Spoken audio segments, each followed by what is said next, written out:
Saudações a todos e todas.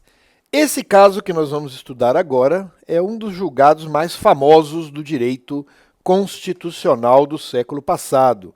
É o caso Litt, um julgado do Tribunal Constitucional Federal Alemão, já antigo, né? 1958.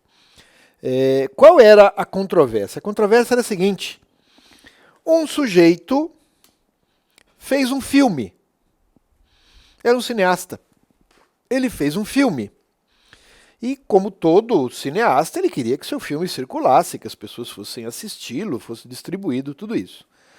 Acontece que um jornalista começou a dizer que as pessoas não deveriam assistir aquele filme porque esse cara, esse cineasta, tinha sido um nazista convicto. Ele tinha colaborado lá com o regime nacional socialista, né? Quando terminou a Segunda Guerra, os aliados tentaram desnazificar a Alemanha, afastando de todas as posições de destaque, né, pessoas que tinham servido ao regime nazista. Mas logo eles desistiram dessa prática porque, enfim, todo mundo de alguma maneira tinha ali se imiscuído de alguma forma naquele estado de coisas. Então essas começaram a voltar, né? Voltar para os lugares que ocupavam no poder público, na sociedade, etc, etc. Mas aos poucos a consciência alemã foi se mostrando no sentido de apontar, né, a vida anteacta de muitas dessas pessoas. Isso em direito penal tem uma importância tremenda. A gente não consegue estudar, por exemplo, o conflito, né, entre teoria causal naturalista e teoria finalista sem observar exatamente o que os contendores tinham feito na época do nacionalsocialismo, né? Naquela chamada guerra de doutrinas, estava subentendido que alguns deles tinham aderido, de uma certa forma, ao regime nacional socialista.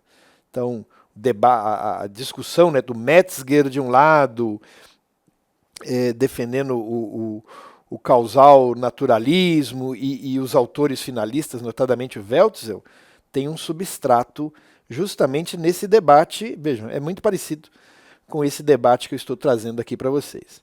Bom, o fato é que o jornalista era um jornalista influente e, em razão da sua campanha de boicote, o filme do cineasta foi um fracasso.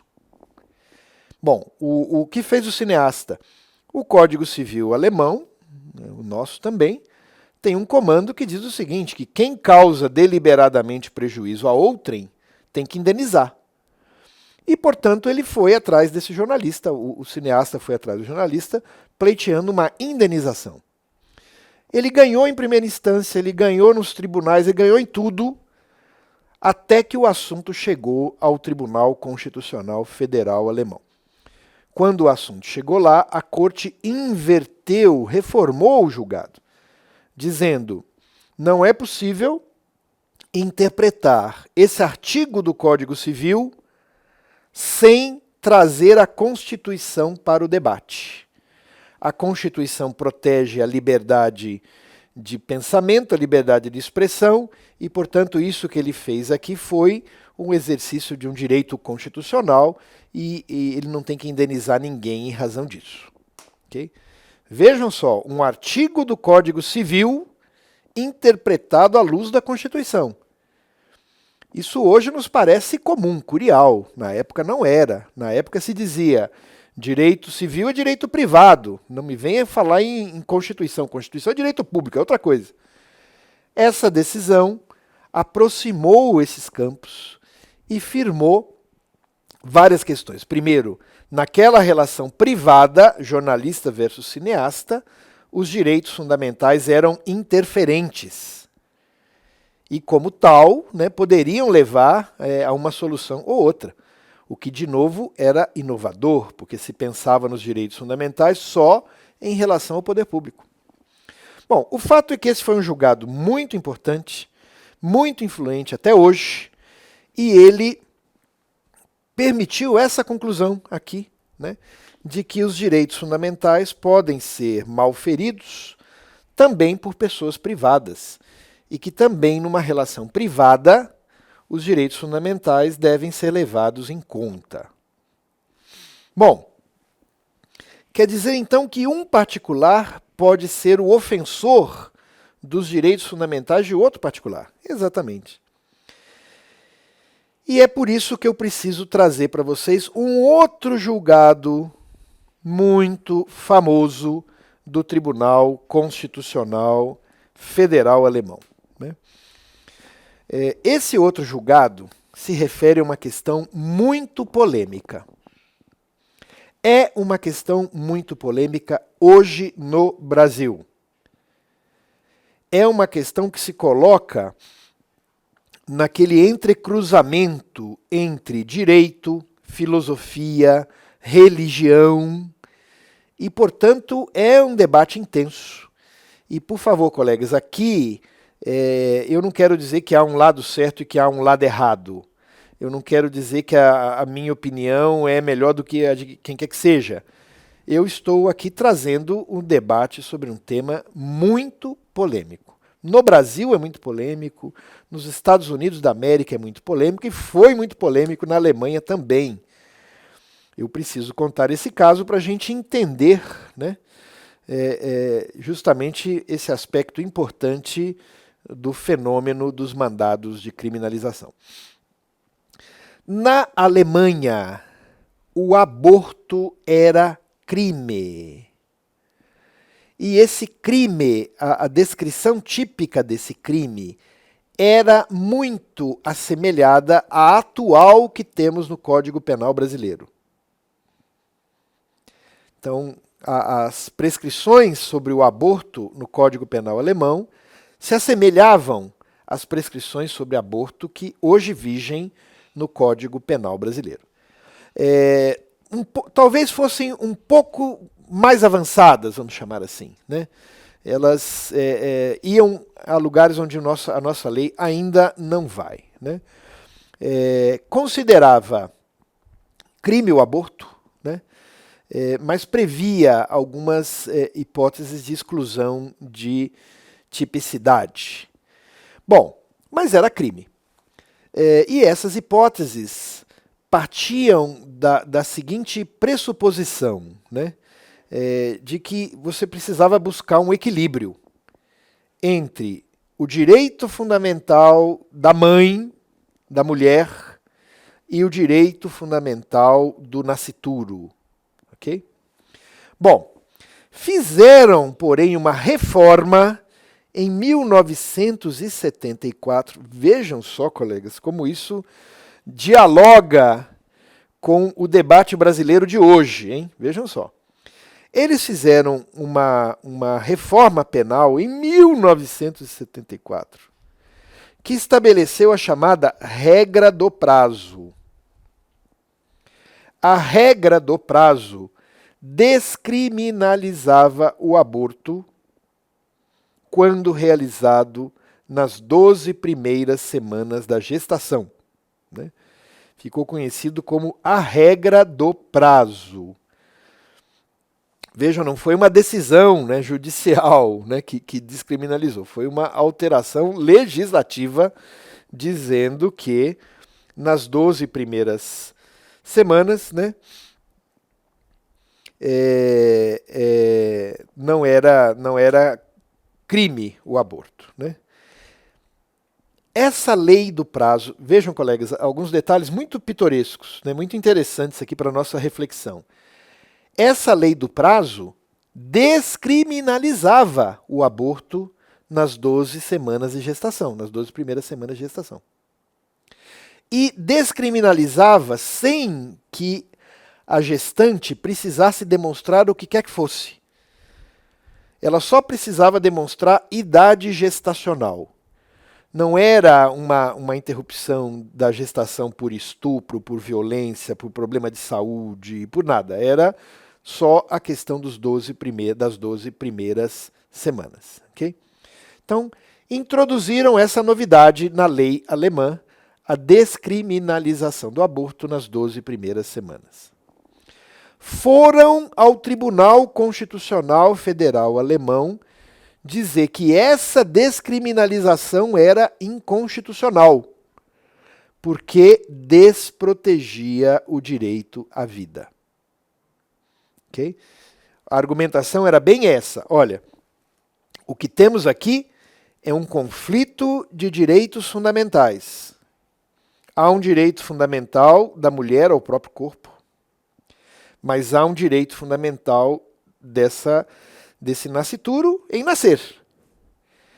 E aí se dizia, até então, antes da lei do prazo, esse conflito era resolvido de uma maneira proporcional, porque protegia o direito à vida, criminalizava o aborto e estabelecia algumas situações nas quais não haveria crime. A partir do momento em que se descriminalizou totalmente nas 12 primeiras semanas, o que era proporcional deixou de ser, porque aí o direito da mãe passou a ser potestativo. Se ela quisesse abortar, abortava, não teria qualquer consequência, e isso prejudicava o direito fundamental do nascituro. Né? Então, vejam a importância do que eu falei há pouco, a questão de que os direitos fundamentais impregnam também relações privadas. E aqui, essa relação particular, essa relação privada da mãe com o nascituro, da gestante com o nascituro. Né?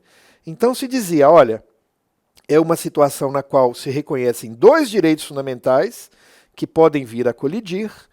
A lei arbitrava essa colisão de uma certa maneira, né? E ao prever a regra do prazo, desarranjou os termos dessa arbitragem e desprotegeu o direito do nascituro. Segundo quem levou essa matéria ao Tribunal Constitucional Federal Alemão, essa desproteção era inconstitucional. E qual não foi a surpresa de muitos e de tantos ao perceber que foi nesse sentido a decisão do Tribunal Constitucional Federal Alemão?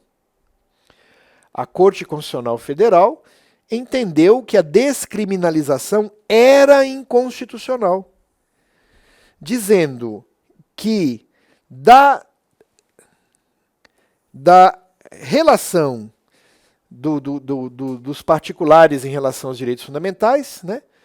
Se os direitos fundamentais interferem nas relações particulares, surge para o poder público um dever de proteção.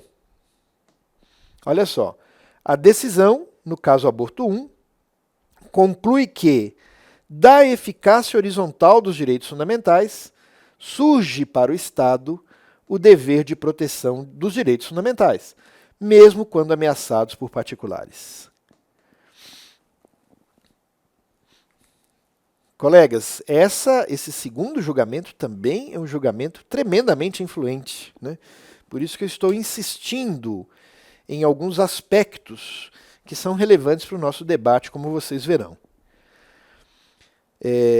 Se os direitos fundamentais interferem nas relações entre pessoas comuns, entre pessoas privadas, entre particulares, né, o Estado não pode ficar de braços cruzados ao perceber que um desses particulares está menoscabando, agredindo ou destruindo os direitos fundamentais do outro.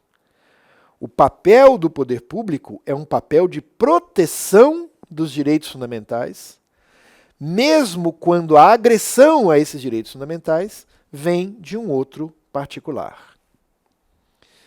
Foi nesse julgado que o tribunal disse o seguinte: a descriminalização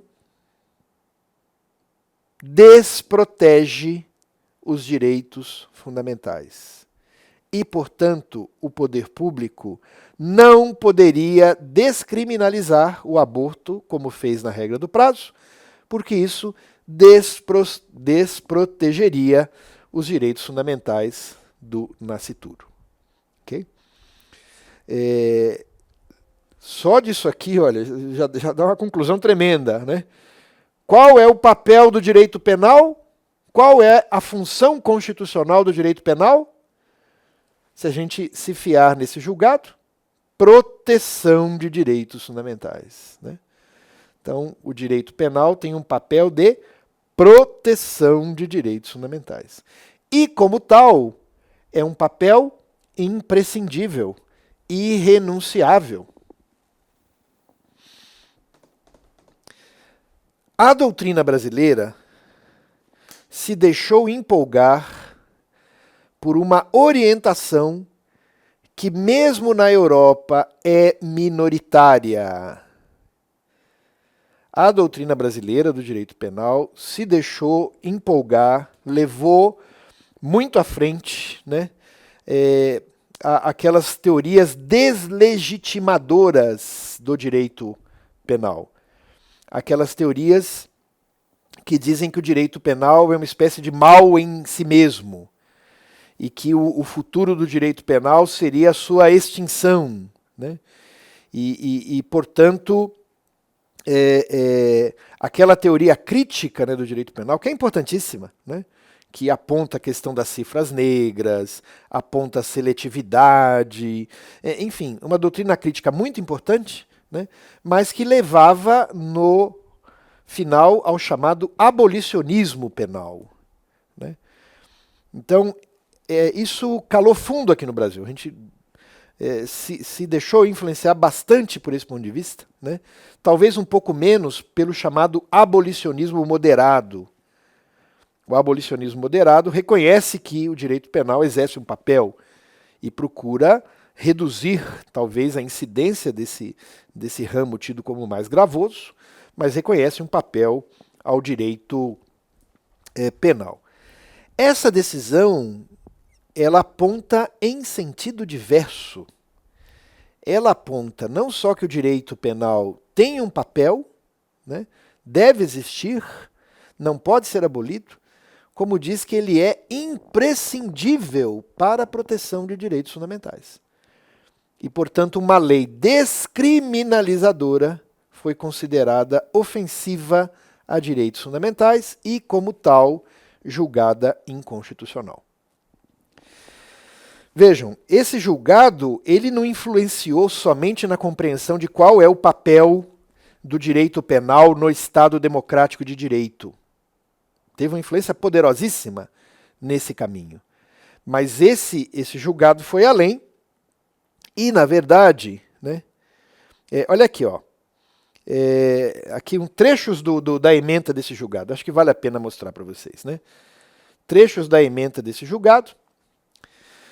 O dever do Estado de proteger a vida que está se desenvolvendo existe mesmo contra a genitura.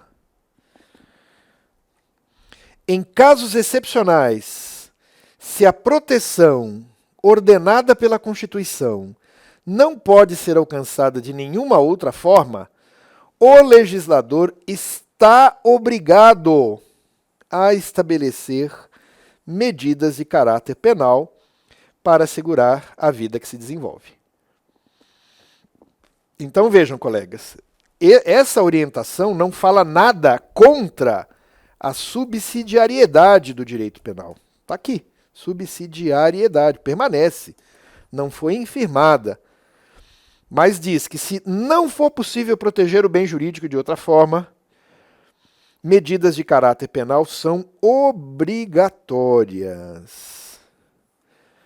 Reflitam sobre o impacto disso na compreensão do papel do direito penal no Estado democrático de direito. Okay? Então, ele se mantém na subsidiariedade, mas significa que, se não tiver jeitos, o legislador tem uma obrigação. Obrigação lembra ordem. Ordem lembra mandado. Né? Obrigação de criminalizar, ordem de criminalizar, mandado de criminalização. Então, essa decisão, Aborto 1, foi a decisão que iluminou o papel dessas ordens de criminalização em relação à proteção de direitos. Ou seja, uma ordem da Constituição para criminalizar um determinado comportamento significa que a Constituição tomou partido em relação a quais são as medidas necessárias para a proteção do direito e ordenou que o legislador criminalizasse. Portanto, qual é a função dos mandados de criminalização? Proteção de direitos fundamentais. E, como tal, eles se inserem no conceito de garantias constitucionais. Nem toda garantia constitucional é uma garantia voltada ao judiciário, como o mandado de segurança, o habeas corpus. Nós temos garantias constitucionais voltadas para os demais poderes, né? Portanto, quando a Constituição vem aqui no artigo 5º e estabelece esses comandos que tanta surpresa causaram, né, o que ela está estabelecendo são garantias constitucionais. Olha só. Garantia constitucional: a lei punirá qualquer discriminação atentatória.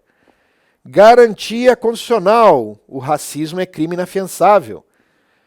Eu estou aqui garantindo o quê?